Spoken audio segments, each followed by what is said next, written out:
Chacun de vous qui nous écoutez à la maison, possédez la foi en quelque chose. Vous vous tournez peut-être vers la médecine, la technologie, la science, les anges ou encore en vous-même. François nous parle d'un regard de foi qui peut changer votre vie.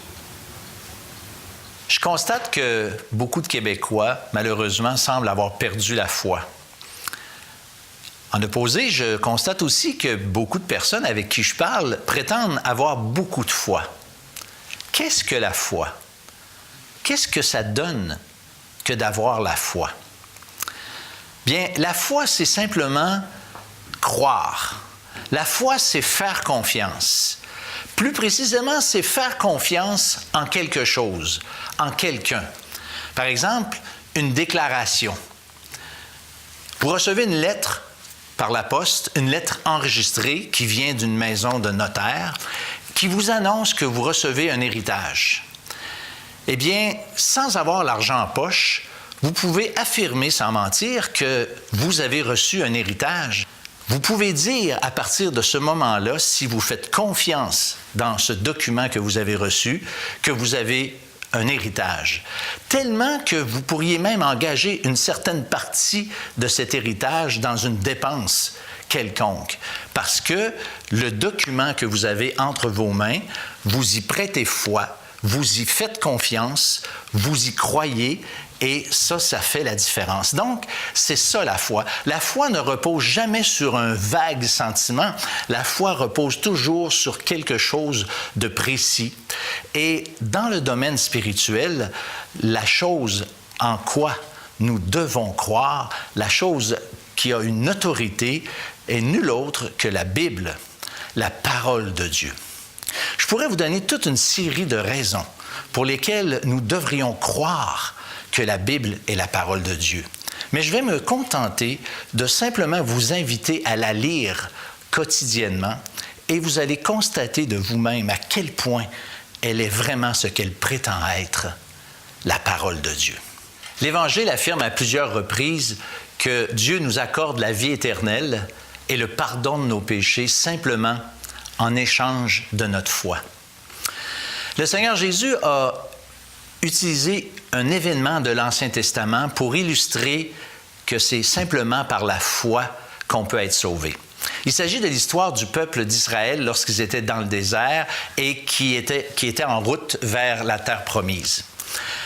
Ils avaient eu tellement une mauvaise attitude que Dieu leur a envoyé un jugement qui consistait en des serpents brûlants, des serpents venimeux, qui mordaient le peuple.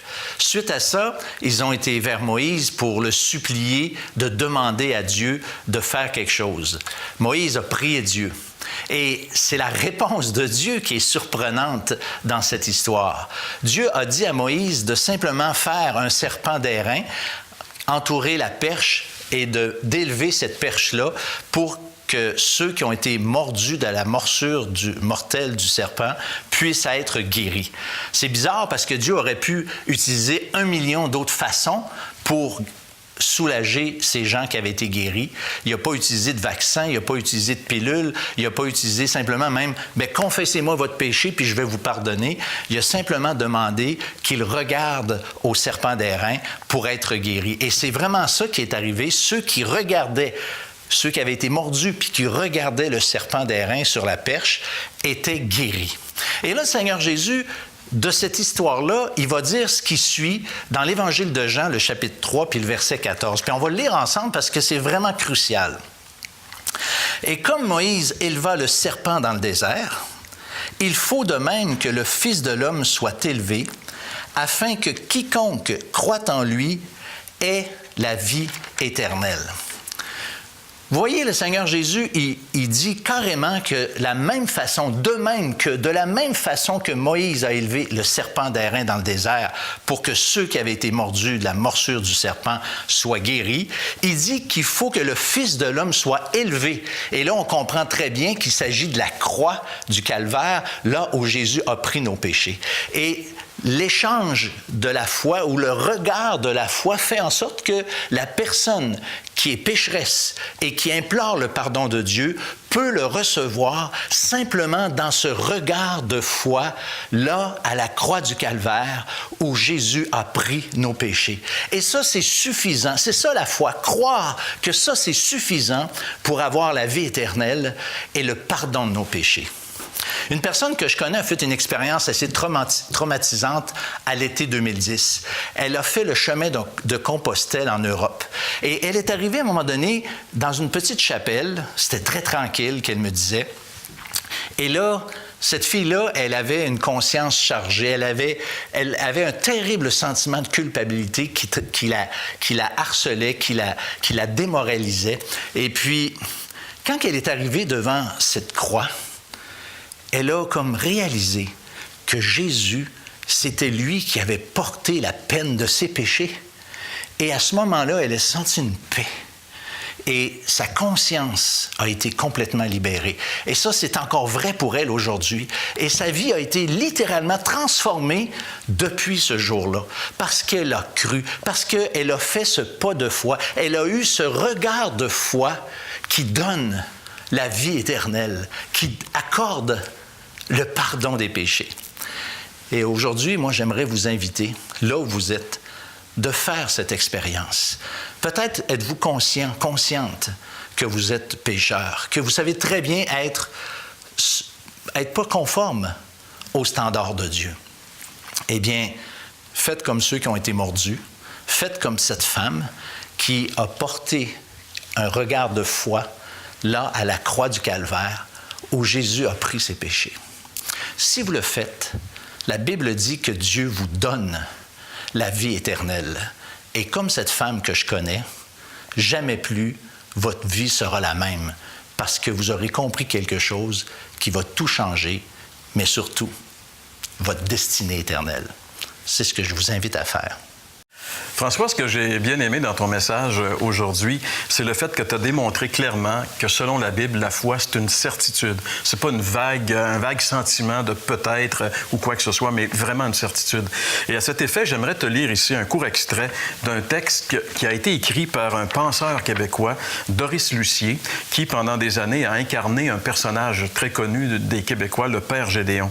Mais avant d'être le Père Gédéon, c'est un professeur de philosophie, c'est un homme qui pense. Et face à sa mort qui s'en venait, il a réfléchi, il a écrit un texte. Ici, il dit ceci: « Je n'ai qu'une toute petite foi naturelle, fragile, vacillante, bougonneuse et toujours inquiète. Une foi qui ressemble bien plus à une espérance qu'à une certitude. Mais voyez-vous, à la courte lumière de ma faible raison, il m'apparaît irrationnel, absurde, injuste et contradictoire que la vie humaine ne soit qu'un insignifiant passage de quelques centaines de jours sur cette terre ingrate et somptueuse. » C'est merveilleux cet extrait, la richesse des mots qu'il utilise, mais il dit ici que sa foi ressemble plus à une espérance qu'à une certitude. Lui-même avoue, après avoir réfléchi, que la foi, c'est important. Face à la mort, il le dit, elle est petite, ma foi, etc.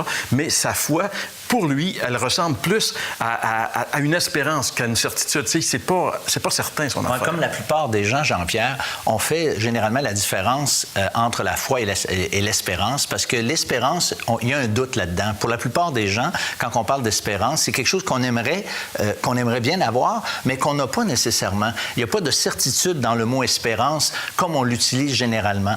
Mais si on revient à la Bible, elle, lorsque la Bible parle, par exemple, d'espérance, la Bible a dit qu'on est sauvé en espérance. Ça veut dire que ce qu'on a, on ne l'a pas encore reçu, mais c'est sûr qu'on va l'avoir. L'espérance dans la Bible, c'est clair, c'est quelque chose de sûr, certain. Il n'y a pas de doute là-dedans.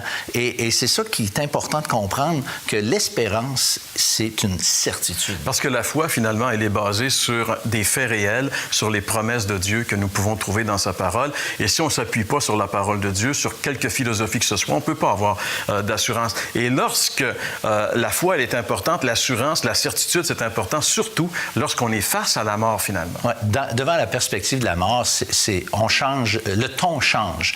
Monsieur Lucier semblait être troublé un peu face à la mort, en quelque part. On ne fera pas le jugement de Monsieur Lucier, mais Voltaire, par exemple, lui, je suis un peu impressionné parce que Voltaire, on sait comment il a fait il a dépensé beaucoup d'énergie pour prouver, pour faire la démonstration que Dieu n'existait pas.